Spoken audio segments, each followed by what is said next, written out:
Buonasera amici di MRTV, benvenuti a questa nuova puntata di Medium, come sempre qui con me, Marco Ludovico. Ciao Marco, Ciao Serena, ciao a tutti, ben ritrovati.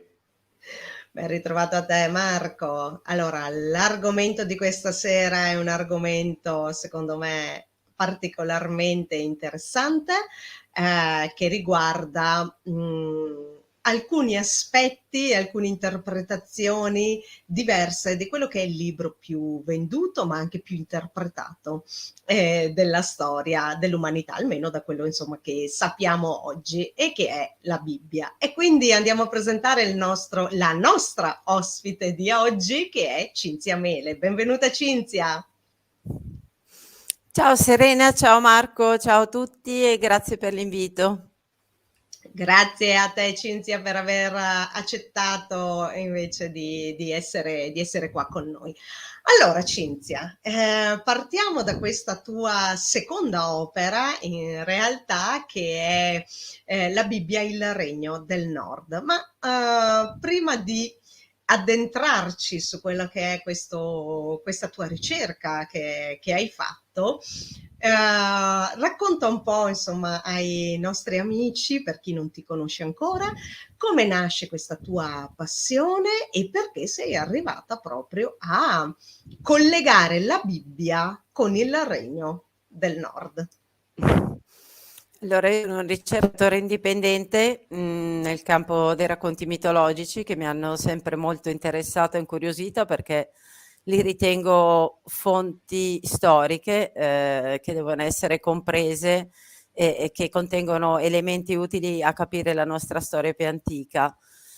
La passione per la Bibbia invece è nata 10 anni fa, grazie al lavoro di Mauro Biglino, che ha cominciato a raccontare, quali siano i veri contenuti della Bibbia, partendo da traduzioni letterali.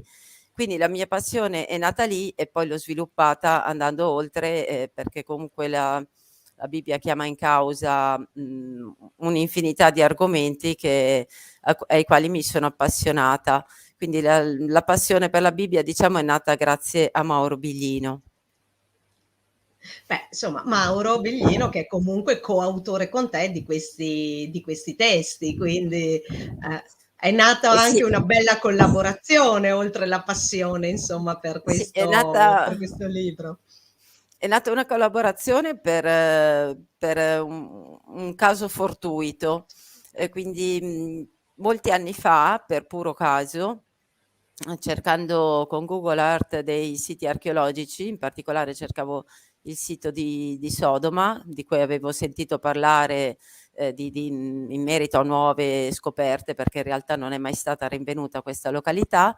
Quindi cercavo con Google e Google Earth mi ha portato direttamente in Finlandia, al che, in un primo momento l'ho presa sul ridere, perché non boh, ho detto: "Che strano che ci sia qui una località che si chiama così".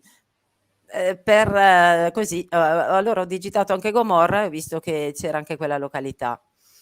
Allora proprio, diciamo non ipotizzando niente di particolarmente interessante dietro quei nomi, ho che fossero tutte una qualche motivo anche goliardico e ho cominciato a indagare sull'origine di questi nomi, scoprendo che nessuno ne sapeva niente, perché ho cercato notizie ovunque ed erano completamente sconosciute. Così che, in un secondo momento ho scritto all'Istituto di Toponomastica finlandese chiedendo spiegazioni in merito e mi hanno risposto quello che poi ho ritenuto una risposta che era una semplice deduzione, perché mi hanno detto che erano località, dovute a qualcuno che si era ispirato alla Bibbia. Quindi ho replicato chiedendo da chi e in che epoca, fossero state chiamate così e mi hanno risposto che non erano a conoscenza, non lo sapevano.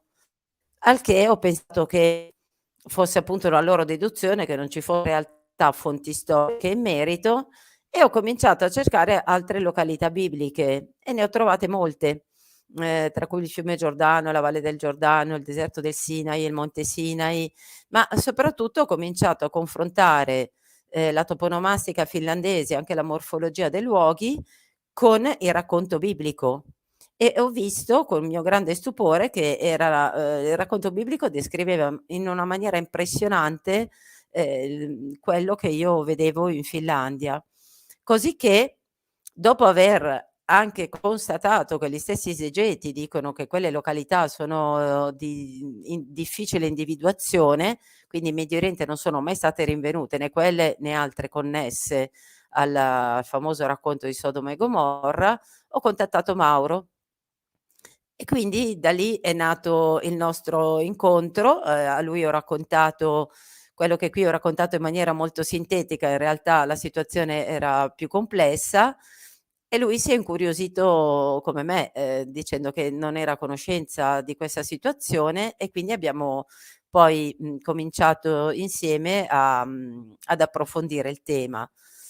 In particolare poi lui mi ha chiesto riscontro di alcune località dibattute che sono introvabili in Medio Oriente e con nostro reciproco stupore non solo si trovavano, ma anche i siti archeologici connessi, si rivelavano davvero stupefacenti. E così è nato il primo libro, Gli Dei Baltici della Bibbia, che è stata di fatto un'osservazione che io definisco pionieristica, perché abbiamo confrontato vari libri della Bibbia, rispetto agli itinerari che, è possibile rinvenire nelle terre del nord, non solo in Finlandia perché, i territori coinvolti sono moltissimi, sono tutti quelli che si affacciano sul Baltico. Quindi lì è stata una prima osservazione pionieristica, comprensiva di toponomastica, siti archeologici e convergenze con i racconti mitologici nordici. Dopodiché è rimasta in sospeso la domanda che è la domanda che sovrasta tutto, cioè, bello tutte queste convergenze, tutte queste coincidenze sono molto intriganti, peccato che il popolo di Israele si trovi in Medio Oriente. E quindi, abbiamo continuato, abbiamo ripreso da capo lo studio, dal libro della Genesi fino al libro di Ezechiele e siamo riusciti a formulare un'ipotesi sul quando il popolo di Israele, o perlomeno una piccola parte di esso, arriva in Medio Oriente.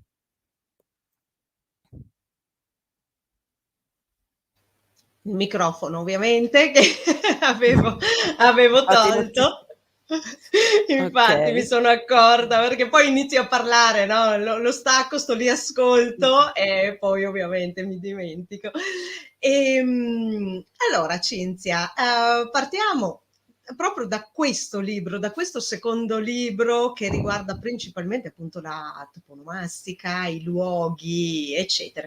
E tu come dicevi appunto, e come dice anche il sottotitolo del libro, fate un'analisi dalla Genesi Mh-mh. al viaggio di Ezechiele. Quindi poi magari se vorrai ci dirai quando finalmente avete scoperto che il popolo di Israele arriva in Medio Oriente, oppure insomma lo lasciamo a chi vorrà leggere il libro. Però tutto parte appunto da Genesi.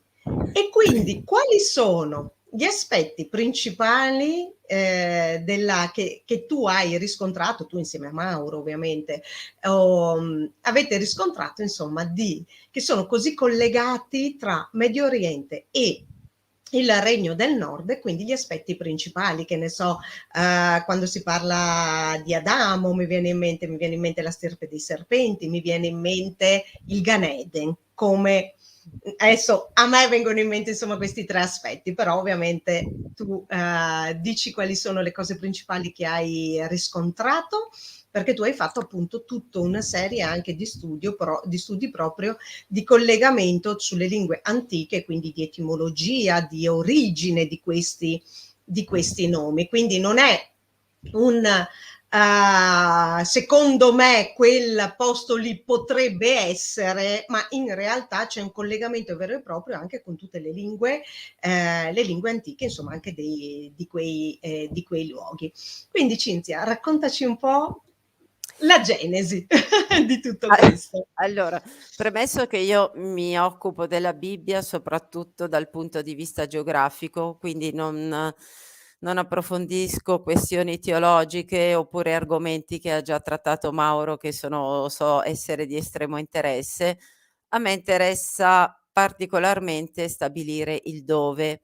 Adesso tu mi hai chiesto della Genesi, quindi, a Genesi rimanda subito, diciamo, le persone che magari non si occupano, di Bibbia in modo approfondito, diciamo le persone comuni quando si parla di Genesi pensano all'Eden, il giardino dell'Eden. Ad esempio in questo caso, quali sono i riscontri? Nel testo biblico quando si parla della regione dell'Eden, la Bibbia cita 4 fiumi che sono il Tigri, Eufrate, Gihon e Pison. Ora che peraltro nascevano da un'unica fonte specifica. Ora in Medio Oriente abbiamo sì il Tigri e l'Eufrate, che peraltro la Bibbia cita con nomi diversi, comunque facciamo che siano proprio quei 2 fiumi, mancano all'appello gli altri 2 e comunque, non nascono da un'unica fonte. Quindi ce ne sono solo 2 che non nascono da un'unica fonte e mancano all'appello 2 corsi d'acqua. E, questi riscontri invece si trovano nel nord della Lapponia, dove, poiché la Bibbia cita altre località, fra cui, la regione di Avila, dove c'era l'oro purissimo, e la regione di Etiopia. Avila l'ho rinvenuta nel nord della Lapponia, in una località che si chiama Avvil, e la Lapponia è proprio rinomata per avere ancora oggi delle ricche miniere d'oro, di cui una si trova a stretta vicinanza con la città di Avila.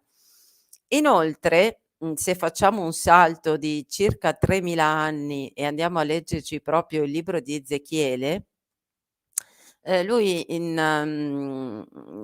a un certo punto, sta facendo delle profezie contro degli invasori, quindi parla di Gog, di cui teme l'attacco, e dice che Gog, cioè in questo mentre parla Ezechiele si trova, nell'area babilonese, quindi nell'attuale Iraq. Dice che Gog arriverà dall'estremo settentrione con, determinati popoli alleati, fra cui cita proprio il popolo di Etiopia. Quindi la domanda è: ma visto che Gog deve attaccare dall'estremo settentrione ed Etiopia è suo alleato, dove si trova Etiopia, che non è altro che la regione già citata in Genesi come sede dell'Eden? Perché l'Etiopia è ovvio che non possa essere quella africana, visto che non si trova certo all'estremo settentrione di un qualcuno che parli dall'area babilonese. E quindi anche queste cioè andando ad analizzare le esatte parole contenute nella Bibbia e, dimenticandoci per un attimo i fiumi di parole che sono stati scritti su quel testo, i riscontri non solo ci sono, ma sono coerenti con esattamente quello che la Bibbia riporta. Grazie Cinzia ovviamente per questa delucidazione. E quindi insomma tu hai riscontrato che in Lapponia ci sono questi 4 fiumi che partono tutti dalla stessa sorgente, quindi questa è una parte sicuramente molto interessante Allora, e in affascinante. realtà, la Lapponia è così ricca di corsi d'acqua, per cui non sono riuscita a individuare esattamente quei quattro fiumi, perché ce ne sono troppi, però ad esempio il fiume Perat, che sarebbe il nome dell'Eufrate, nelle lingue locali ha significato e quindi, indicherebbe la parola confine. E quindi, quello che io ho riscontrato poi anche in molte altre occasioni è che i nomi biblici hanno un preciso significato nelle lingue locali. Quindi i riscontri che ho trovato in merito all'Eden sono, la città di Avila, le miniere d'oro e comunque i molti fiumi che sono lì potrebbero essere fra questi ci potrebbero essere anche 4 fiumi biblici che comunque in Medio Oriente non ci sono. Poi, scusa, un altro riscontro riguardo all'Eden e ad Adamo, quindi parliamo sempre del cosiddetto paradiso terrestre, che poi nella Bibbia non è mai citato così. Nella Bibbia la parola Adam significa l'uomo rosso oppure l'uomo della terra rossa, questo in lingua ebraica. Ora, le popolazioni locali che abitavano nell'antichità quei territori, stiamo parlando qui di tutta la Scandinavia, così come da riscontri archeologici, erano persone dalla pelle rossa. Quindi invito chi ci ascolta, se cercate in internet la notizia che è stata poi intitolata La sciamana di Svezia, sono stati ritrovati i resti di nativi locali che appunto avevano erano alti di piccola statura, 1,50 m questa donna che è stata ritrovata ed è stata ricostruita grazie a indagini genetiche come una persona dalla pelle rossa. Quindi diciamo che questo riscontro che magari intuitivamente uno non penserebbe mai di poter trovare, e invece si trova, diciamo anche questo particolare trova un riscontro concreto in quelle terre nordiche. Grazie, grazie Cinzia. Allora, ovviamente rimanendo sempre un po' sugli inizi della storia umana, riscontriamo il diluvio. Tu cosa hai trovato come collegamenti con il diluvio? Ovviamente con le terre del nord. Allora, qui sono rimasta molto stupita dal punto di vista storico. Infatti, ricostruendo la toponomastica relativa al diluvio, allora dobbiamo premettere innanzitutto che tradizionalmente l'arca di Noè a diluvio finito approda sul monte Ararat, un monte che è alto 5.000 metri e che difficilmente, come dire, cioè è realistico pensare possa davvero trattarsi del monte sul quale approda l'arca di Noè, perché essendo la Bibbia dice che durante il diluvio le acque sovrastarono tutti i monti di 6 o 7 metri, adesso non mi ricordo esattamente, però immaginare un monte di 5.000 metri sovrastato da una quantità di acqua significherebbe immaginare tutto il pianeta Terra in quelle condizioni, cioè non ci sarebbe acqua a sufficienza perché possa succedere un qualcosa del genere.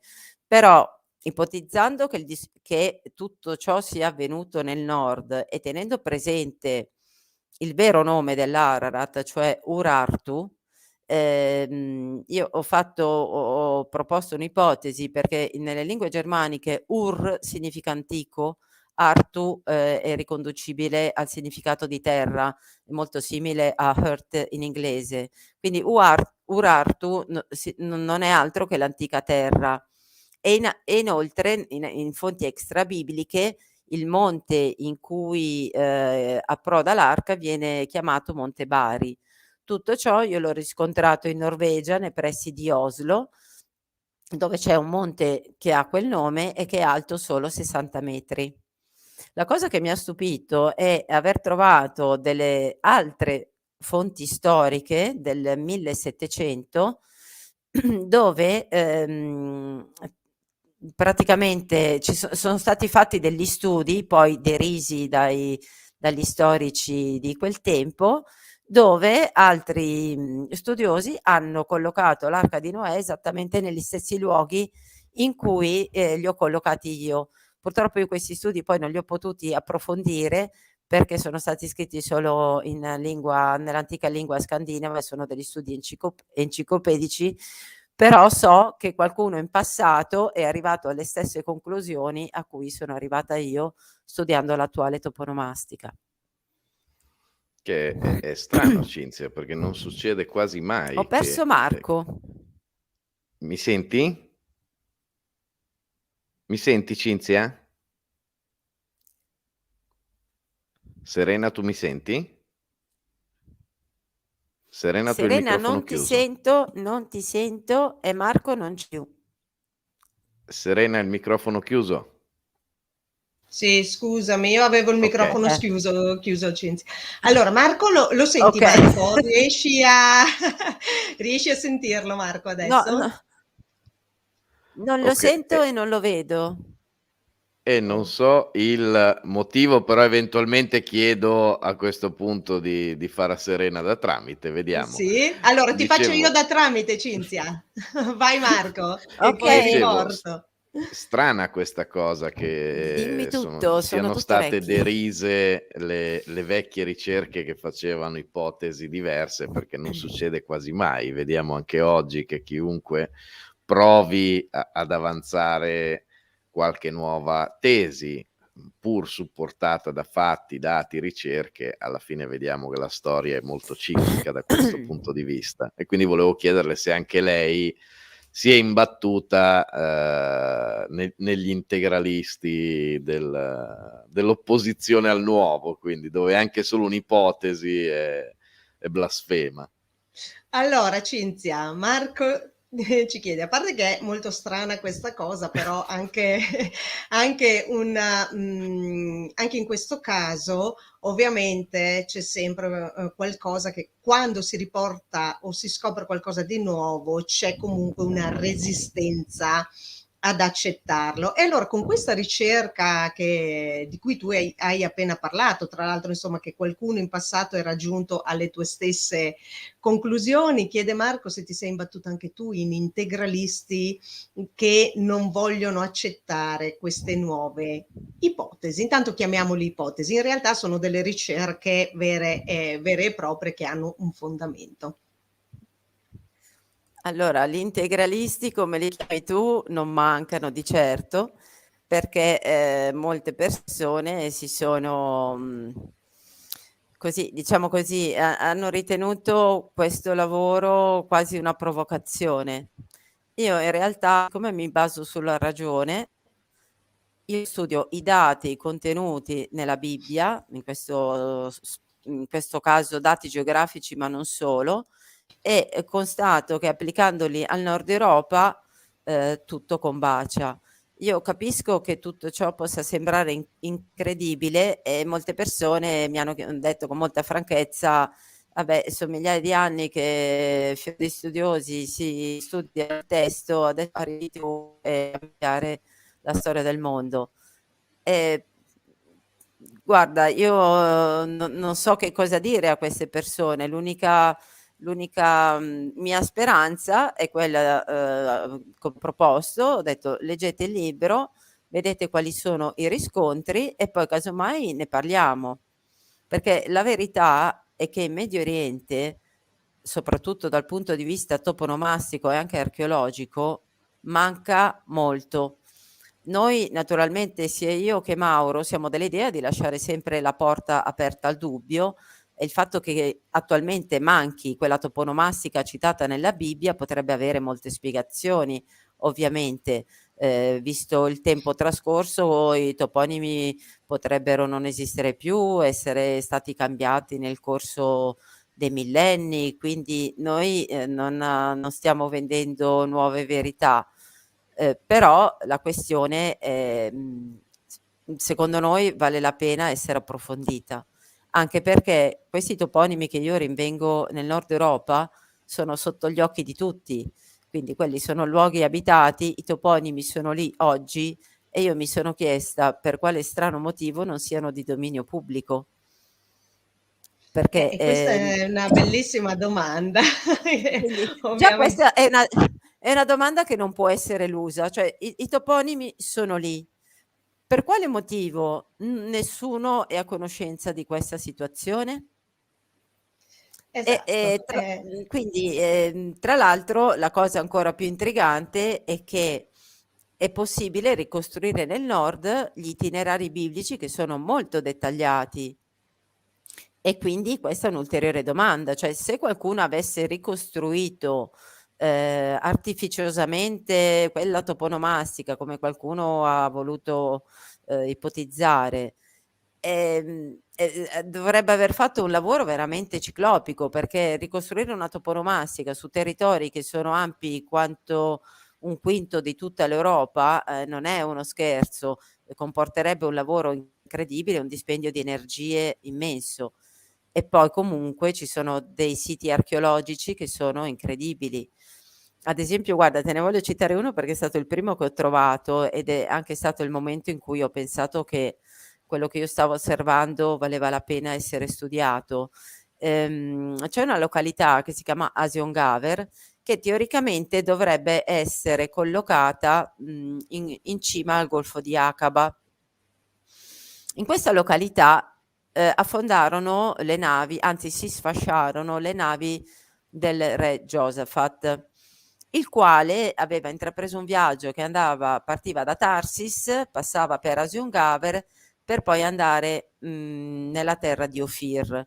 Ora, premesso che nessuna di queste località è mai stata rinvenuta, non esiste nella toponomastica, io le ho, anzi, e poi premesso che l'itinerario che si ipotizza tradizionalmente andrebbe dalla Spagna, quindi bisognerebbe circumnavigare tutta l'Africa, risalire fino in cima al Golfo di Aqaba e lì naufragare una volta arrivati a destinazione, per poi proseguire un viaggio presumibilmente verso l'India dove si ipotizza si trattasse Ofir, quindi è una traiettoria veramente irrealistica. Io non solo ho trovato il tragitto che parte dalla Danimarca e arriva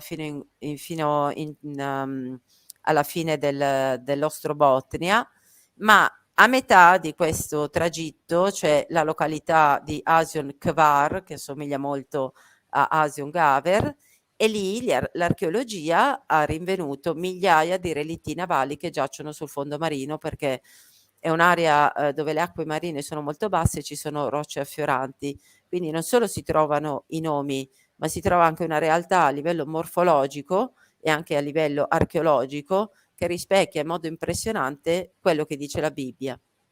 E che Medio Oriente, insomma, diciamo nei luoghi tradizionali comunque il racconto sembra un po' tirato per i capelli, ecco.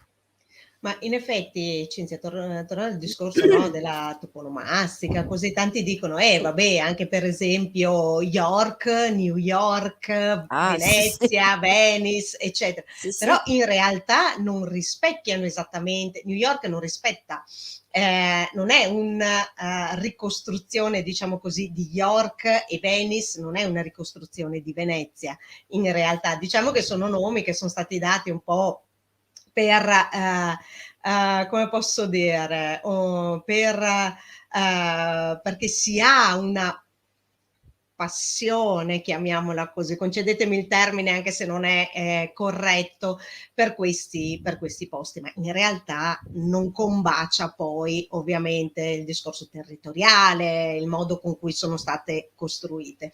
Quello che invece tu hai riscontrato è proprio anche tutto il discorso, come dicevi, proprio degli itinerari, ma c'è proprio sia a livello archeologico sia a livello strutturale dell'ambiente invece che combacia con quello che viene scritto nella Bibbia, quindi sono due aspetti diversi Sì. della cosa. Guarda, in questo secondo libro io e Mauro abbiamo fatto una domanda che potrà sembrare provocatoria, ma non lo è affatto, perché ti ripeto, i riscontri sono troppi. E la domanda è stata: e se fossero i toponimi mediorientali ad essere copie? È una Perché domanda assolutamente lecita. esatto, è una domanda, quindi io aspetto se qualcuno mi vuole dare delle risposte. La domanda sorge per appunto non è meramente provocatoria, ma sorge da una situazione ben concreta. Ad esempio, faccio due esempi eclatanti che possono essere insomma utili per chi ci ascolta. La penisola del Sinai, dove si troverebbe il Monte Sinai e che peraltro è una meta turistica a livello mondiale, dicono gli stessi esegeti della Bibbia di Gerusalemme, quindi io mi sono sempre fondata, tra l'altro ho sempre fondato il mio studio su fonti accademiche senza inventarmi niente. Quindi gli esegeti della Bibbia di Gerusalemme dicono in merito al Monte Sinai, che è stato così chiamato nel IV secolo d.C. dalla cristianità, perché gli israeliti si sono dimenticati presto l'ubicazione del monte e da questo è stato poi dato il nome a tutta la penisola sinaitica. Quindi l'esodo avviene quasi 2 millenni prima ed evidentemente quella penisola non aveva quel nome. Poi dimenticarsi il monte dove Dio è apparso per la prima volta a me sembra a dir poco incredibile, e quindi quando poi invece io trovo i riscontri in Finlandia e trovo sia il deserto del Sinai che il monte Sinai, che il deserto del Sur e del Sin che pure mancano in Medio Oriente, io mi faccio delle domande. Poi se un giorno qualcuno vorrà aiutarmi nel trovare delle risposte, io sono disponibile. Un altro caso eclatante è Gerusalemme stessa. Gerusalemme ai tempi del re Salomone, come da studi archeologici, praticamente non esisteva, era un villaggio di piccole dimensioni che non avrebbe neanche potuto contenere il tempio, la reggia e quegli sfarzosi edifici che la Bibbia descrive. E quindi il tempio comunque è stato cercato in tutti i modi e fino ad oggi non è mai stato rinvenuto. Quindi anche in questo caso noi non mettiamo limiti alla provvidenza e magari un giorno l'archeologia lo troverà, però nel frattempo un tempio che aveva le fattezze di quello descritto nella Bibbia compare in Svezia come da fonti storiche di Adamo di Brema, che descrive un tempio che era in tutto e per tutto simile a quello di Salomone, con tanto di catena d'oro all'esterno, ma quel tempio non è quello di Salomone perché è stato distrutto in epoca medievale. La cosa bizzarra è che aveva le fattezze di un tempio che in Medio Oriente non si trova. Nelle vicinanze di quel tempio, gli archeologi hanno scoperto un tempio più antico che aveva la base rettangolare concentrica che fu distrutto da un incendio, esattamente come il tempio biblico. Quindi io ho ipotizzato che il successivo tempio distrutto poi in epoca recente possa essere stato ricostruito con le fattezze di uno più antico, che potrebbe proprio essere quello che in Medio Oriente non è mai venuto fuori. E di preciso, sperando che mi senta anche direttamente Cinzia, mi senti? Senti No? Marco, Quindi Cinzia? Serena fai sempre No, tu da lo sento e tramite. non lo No, vedo allora, purtroppo. ecco, allora ti faccio Di io da preciso tramite. in Svezia dove è Vogliamo stato provare a rinvenuto? Di preciso in Svezia chiudere e dove? riaprire? No, No, no, no, guarda, ti faccio io da tramite, Ah, così okay. sì, facciamo così. Allora, Marco chiede esattamente qual è il luogo della Svezia che tu hai riscontrato, nel quale tu hai riscontrato appunto la presenza di questo tempio. Allora la città è la città di Uppsala, di cui ho parlato nel libro, si trovano anche notizie in internet in merito. La città di Uppsala che anticamente si chiamava Gamla Uppsala. Tra l'altro questa prima parte del nome Gamla si ritrova identica in Medio Oriente. Diciamo nelle lingue scandinave significa antico, quindi il nome era Antica Uppsala. Ma la cosa che a me diciamo mi ha stupito è che quella città è circondata da altre città che sono perfettamente omonime delle città amorree. Quindi Gerusalemme prima di essere conquistata dagli israeliti era una città amorrea. Quindi lì ho trovato quello che vi ho detto relativo al tempio e in più la toponomastica diciamo consente di delimitare la regione dei re amorrei così come descritta nella Bibbia. E poi ho trovato sì. un'altra fonte storica, quella veramente mi ha davvero stupita. Qui si tratta di Snorri Sturluson, uno storico islandese del 1200, il quale si accinge a parlare, come lui dice nell'incipit del suo testo, delle storie dei re di lingua danese, così come me li hanno raccontati i saggi e gli anziani, e cominciando a raccontare questa storia cita la Baia di Narva e la città di Gerusalemme. Ora, il racconto di Snorri è stato trasposto nel Mediterraneo e in più Snorri si è beccato gli insulti di Dorico Dumezil e il quale gli contesta il fatto di non aver capito niente delle sue storie nordiche perché è andato a piazzarle nel Mediterraneo. Ma se teniamo conto che la baia di Narva che cita Snorri si trova in Estonia, anche questa si trova con Google Earth, si vede che i toponimi che lui cita sono toponimi nordici e quindi quella Gerusalemme che lui cita aspetta una spiegazione. Io la mia la potete intuire, quindi non vado oltre nei particolari, però ci sono testimonianze di ogni genere, quindi storiche, archeologiche, toporomastiche, c'è quello che in Medio Oriente manca. Quindi se ne vogliamo parlare di questa strana situazione del nord.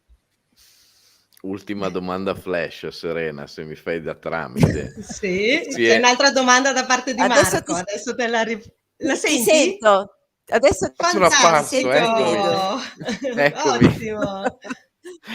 Non farmi le Cinzia. domande difficili. Dimmi. No, questa è più una curiosità. Ti sei Dimmi. già imbattuta o ti è già capitato di studiare o incrociare l'isola di Gotland?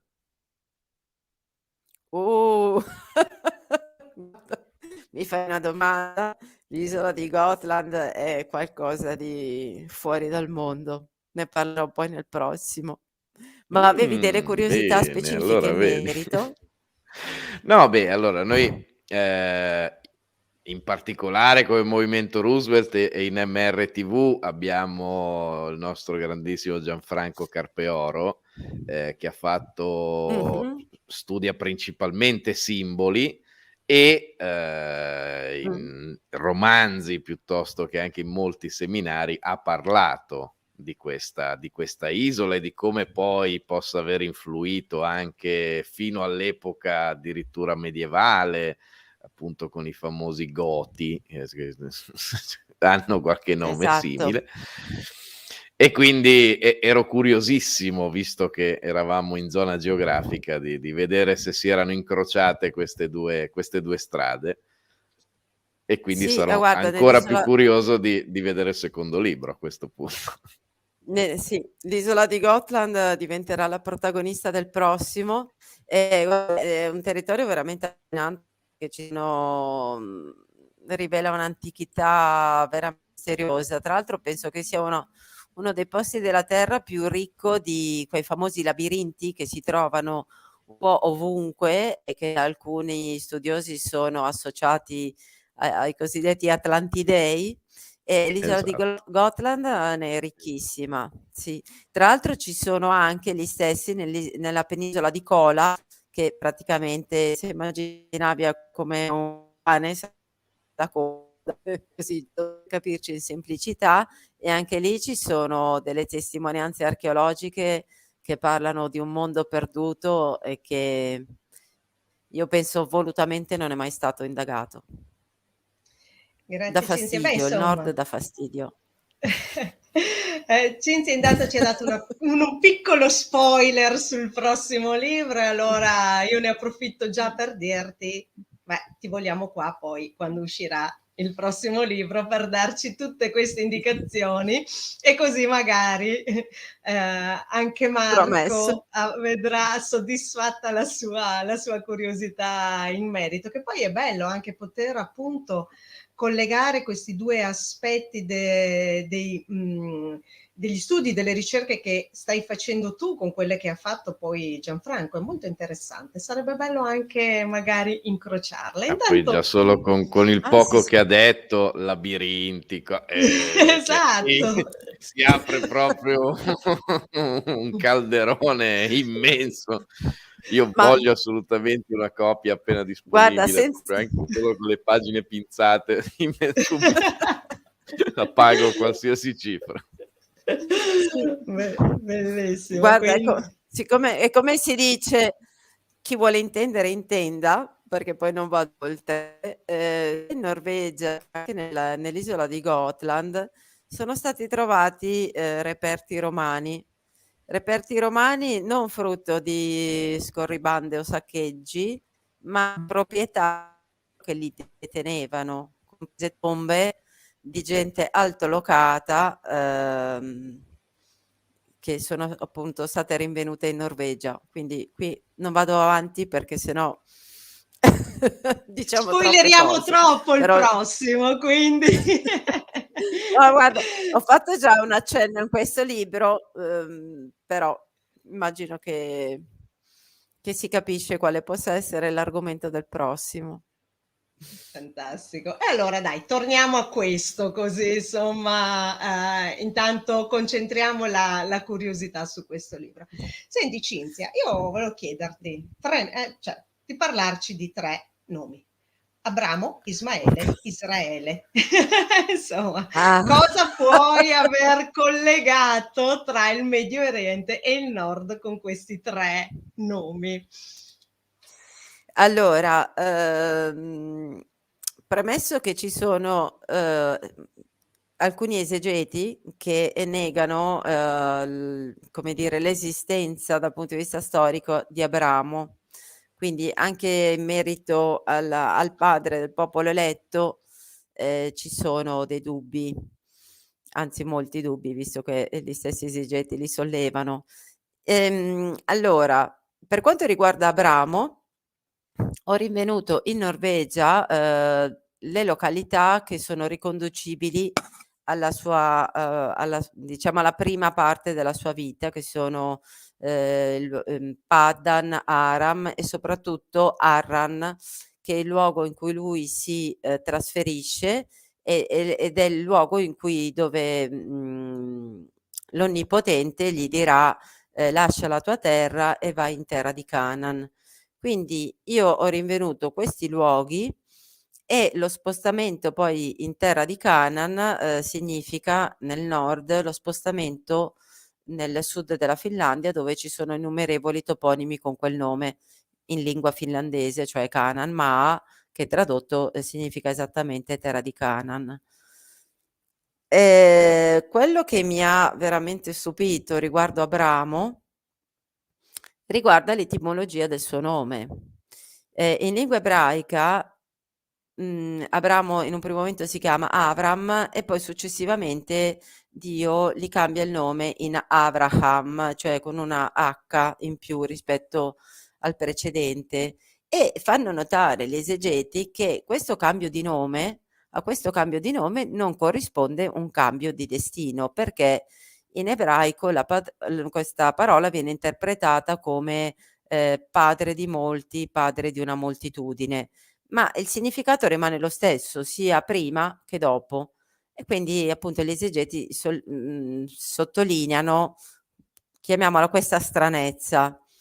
Se invece andiamo ad analizzare il nome alla luce della situazione nordica, il cambio di nome è incredibile, perché il primo nome Avram, cioè Avram, ehm, considerata la lingua norvegese dove lui si trova, significa essere di Ram.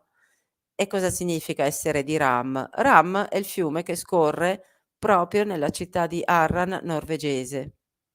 Okay, quindi è come se Dio le dicesse: "Tu, non sarai più quello di Ram, cioè di quel che sta presso quel fiume".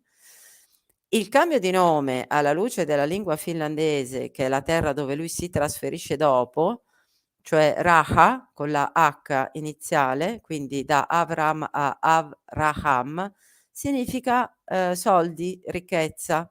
E infatti poi la Bibbia sottolinea che Abramo era diventato un uomo ricco.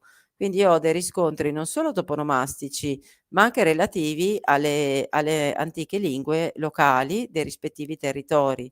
Questa mi è sembrata diciamo, una serie di coincidenze che sono veramente troppo precise per essere casuali. E la stessa cosa, avviene con suo figlio Isacco. Cioè tu mi hai chiesto di Ismaele, ma forse volevi sapere del figlio Isacco, che è il figlio quello il figlio importante, diciamo, perché Ismaele è il figlio della schiava. Sì, no, in E realtà volevo fare un quadro un po' più generale, quindi okay. qualsiasi esatto, ho detto i 3 nomi per fare un quadro un po' più generale, però Okay. tu vai e raccontaci. Okay, quindi Isacco è il figlio che Abramo avrà in tarda età con la moglie Sara, che è pure anziana. Questo nome in ebraico viene, interpretato come, la madre che ride. Perché ride la madre? Per 2 motivi. In primo luogo perché quando riceve l'annuncio da parte dei Malachim, lei è incredula e quindi letteralmente ride in faccia a questi emissari. Il secondo motivo, potrebbe essere quello della sua felicità per aver avuto finalmente un figlio in così tarda età. Invece il significato del nome Isacco nella lingua finlandese, che è l'area dove avviene appunto la nascita di questo primo figlio, anzi no, del secondo, riguarda, la principale divinità, cioè Ukko. Quindi, allora Isacco naturalmente è italianizzato, quindi il nome Isaukko in lingua, finlandese significa Isa può significare genitore, padre, madre. Quindi Isa, Ukko significa anziano, quindi l'etimologia del nome potrebbe essere o, il figlio dei genitori anziani, oppure Iso significa grande e Ukko è anche il nome della principale divinità, quindi potrebbe significare grande Ukko, cioè, insomma in ringraziamento alla principale divinità di quei territori. E anche in questo caso il riscontro è talmente preciso che veramente ritengo improbabile che possano essere delle mere coincidenze, ecco. Quindi i riscontri, ti ripeto, sono veramente molto precisi e anche connessi alla mitologia nordica. Poi non mi ricordo, mi avevi chiesto qualcos'altro, ma mi sono persa. No, no, io ti avevo detto le 3 parole: Abramo, Ismaele, Israele. Ecco, questo Ah, insomma cosa ci sì, puoi dire Israele. insomma? Ecco, sì. Beh, Israele bisognerebbe fare una settimana di allora, diciamo Qualche spunto di riflessione, ecco. allora lo spunto di riflessione è questo. Dunque, Israele è il nome, che viene dato in un secondo momento a Giacobbe. Quindi abbiamo Abramo, Isacco, Giacobbe, poi, Giacobbe, diventerà gli verrà, dato il nome di Israele. Da lui nasceranno poi, i figli che saranno le 12 tribù. Di Giacobbe sono riuscita anche in questo caso a ricostruire gli itinerari, vale a dire lui a un certo momento della sua vita, dovendo andare a prendere moglie, segue, l'ordine che gli viene dato dai genitori, cioè quello di andarsi a prendere la moglie, presso la famiglia d'origine. Ora è stato veramente incredibile ricostruire il tragitto perché si vede, in base alla toponomastica, che lui, si sposta dal sud della Finlandia, che abbiamo detto essere la terra di Canaan, ed è diretto, presso la località di Paddan, che si trova, sempre in sulle coste norvegesi occidentali. La cosa che mi ha veramente colpita è vedere che questo itinerario è percorribile ancora oggi attraverso una strada che viene detta la strada dei re, è una strada che si chiama così dall'epoca medievale, ma purtroppo nel Nord Europa non ci sono fonti storiche, se non cominciano nei primi secoli dopo Cristo. Quindi c'è questa strada dei re che è nominata anche nella Bibbia come strada regia. E la cosa incredibile è che questa strada dei re scandinava, di cui ho tracciato l'itinerario appunto nel libro, conduce proprio a Paddan, passa proprio da lì, cioè Paddan si trova proprio a ridosso di questa strada.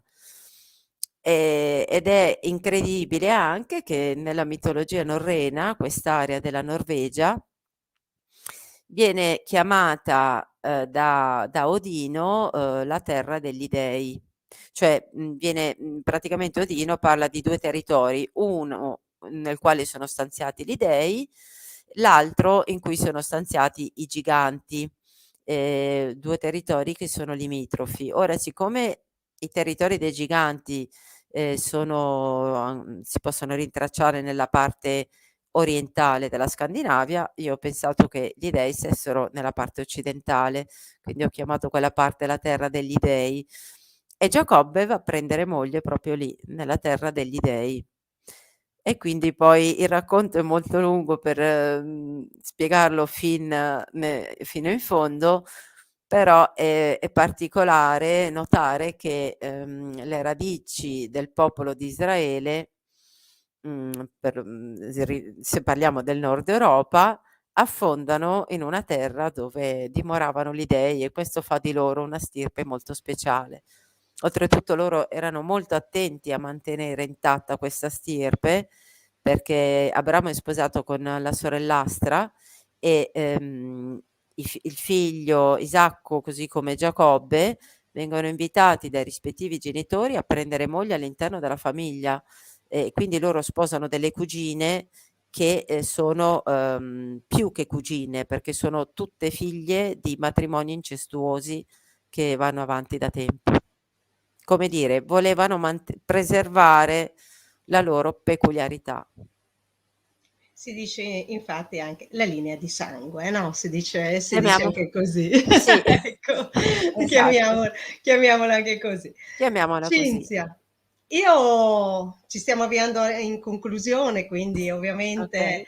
ti invito a dare i titoli di quelli che sono i tuoi libri, così diamo insomma degli spunti di approfondimento ai Allora, nostri guarda, le ascoltatori. faccio vedere. Allora, qui questo è il Fantastico. primo, no, di qua, gli Di dei qua. baltici della Bibbia. Questo è il primo pionieristico, in cui abbiamo descritto io e Mauro quello che era emerso fino a quel momento. E qui abbiamo la Bibbia, il Regno del Nord, dove proponiamo finalmente un'ipotesi su come potrebbero essere andate le cose. Ci tengo a precisare che noi ci teniamo molto a sottolineare che si tratta di ipotesi sulle quali vogliamo discutere, e quindi che non si nervosiscano troppo quelli che non ne sono convinti, perché ci siamo posti delle domande ed è sempre lecito farlo, soprattutto in presenza di indizi concreti.